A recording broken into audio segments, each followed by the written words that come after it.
Hello, fellow Movie Crusaders, and welcome to our latest episode. My name's Sean Wasserkrug, and today we're going to be reviewing one of my most anticipated films of the year so far, The Unbearable Weight of Massive Talent. Since I've seen this trailer, which was a couple months back, I have just been counting down the days to watch this film. Nicolas Cage, who Brian and I talked about last month on our actor, actress, director showcase. He's one of those eccentric actors that you're not going to watch every movie he's in, but when there are movies that come out that are very unique to his character, you go out of your way to try and watch these films. And Unbearable Weight of Massive Talent is definitely one of those films. Basically, for anyone who hasn't seen the trailer for it, the main plot is Nicolas Cage is playing Nick Cage. Basically playing himself, or at least a hyper-end version of himself. And he's basically trying to find the next big role in his career that, it will bring him back to the forefront of Hollywood. But in the meantime, he takes a side gig to go to a rich man's house for his party for the weekend for $1 million. Javi, played by Pedro Pascal, and utterness, craziness ensues from then on out. But yeah, since I saw this trailer with Nick Cage basically playing himself and kind of being a part of the joke and embracing the Nick Cageisms of it all, I've been so excited to watch this film. Also, Pedro Pascal, for the most part, cannot do anything wrong with my eyes for the last few years. So putting these two together and just watching the trailer of their chemistry together has made me super excited for this. The movie itself, in terms of those two things, did not disappoint. Nick Cage fully embraces the Nick Cageisms of this film. There are some great little inside jokes for Nick Cage in this movie. There's one particular one that I'm not going to spoil that they do, I think, 3 times in the movie. It probably could have survived to have done at least 1 or 2 more. Each time this particular joke pops up in the film, it's fun, it's unique, it's over the top, but over the top in the best Nick Cage kind of ways.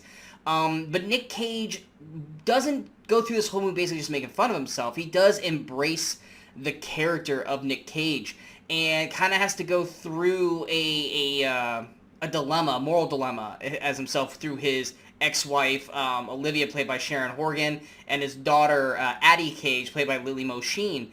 And that kind of dilemma goes through. He does add some layers to this Nick Cage performance on top of it just being a comedy. It does add a little more to his performance overall, which I actually quite appreciated.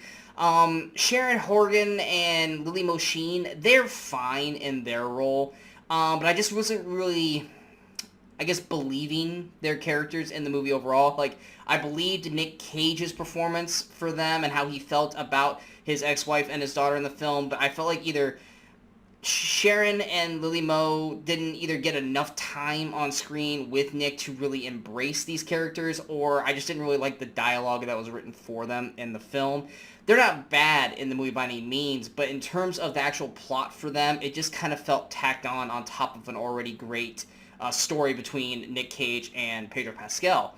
There's also a side storyline with the CIA, with Tiffany Haddish, who plays Vivian, and, I'm blanking on Ike Barinholtz, who plays Martin. Another one, just like the mother-daughter relationship, the CIA storyline has little funny moments here and there, but it just doesn't feel like it meshes with the rest of the film. It helps kind of move the plot along from Acts 2 and 3, but ultimately it just kind of falters near the end. Tiffany Haddish and Ike, they're fine. Tiffany Haddish is fine. Ike's a little kind of overbearing in his performance. I wasn't really a big fan of his performance in the film overall. Haddish is okay in the spots we do get her in the film, but ultimately this storyline kind of went nowhere by the end of the film. Neil Patrick Harris is solid as Richard Fink, who plays Nick Cage's agent. But the two standouts are 100% Pedro Pascal as Javi and Nicolas Cage basically as himself. Both times, pretty much the entire film, when these two are on screen together, their banter back and forth, their chemistry together is electric. It is hilarious. I feel like I can just watch these two just hang out and improv with each other for a whole 3-hour film. When this movie does that, Unbearable Weight of Massive Talent is a fun, hilarious ride that you can enjoy as much as any other film that's come out this year. Problem is they add a lot of subplots, like the CIA subplot and the mother-daughter subplot, and this whole other plot connected to the CIA. And while those plots aren't necessarily bad, they just take away from the awesome buddy comedy that we're getting with Pedro Pascal and Nick Cage. And it's also through the film, on top of the meta-ness of it, they're having conversations, Javi and Nick, in this film, because they're basically trying to make a movie together in the movie. And as they're making said movie, or at least contemplating the movie that they're making, they're actually talking about the plot of the film that they're actually in. And when they talk about the third act, and they talk about how, not necessarily annoyed, but how they're not a fan of where the third act goes, and then that's inevitably the third act that we get, I also was kind of disappointed with the third act. It's not that it's bad by any means. It's fine for what it is, but it's missing the greatness that we had in the first two acts before that. And ultimately, the third act just doesn't quite mesh or end on the note that we kind of really wanted through the first two acts. Like I said, it's not bad by any means. I still enjoyed it throughout, but the third act definitely kind of falters near the finish line compared to the first two acts. Like I said, Pedro Pascal, I loved him as Javi. Javi is one of those characters that you just would love to hang out with.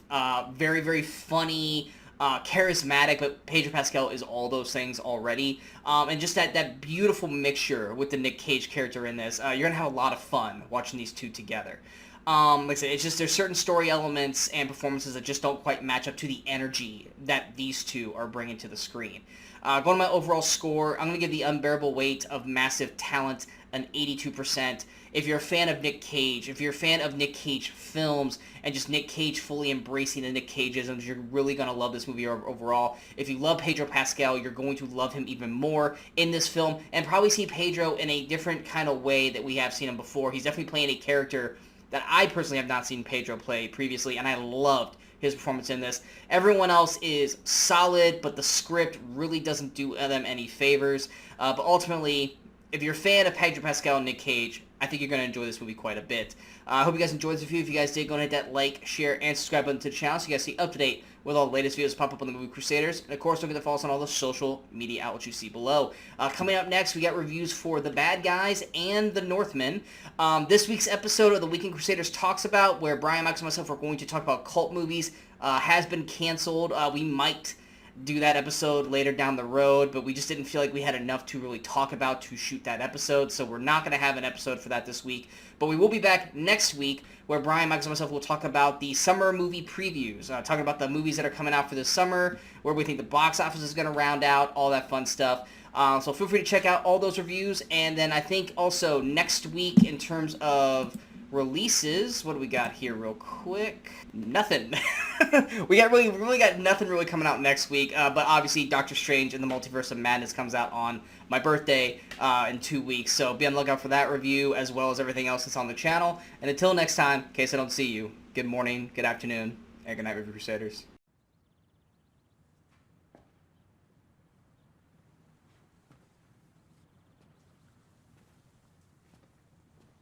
You're still here. It's over. Go home.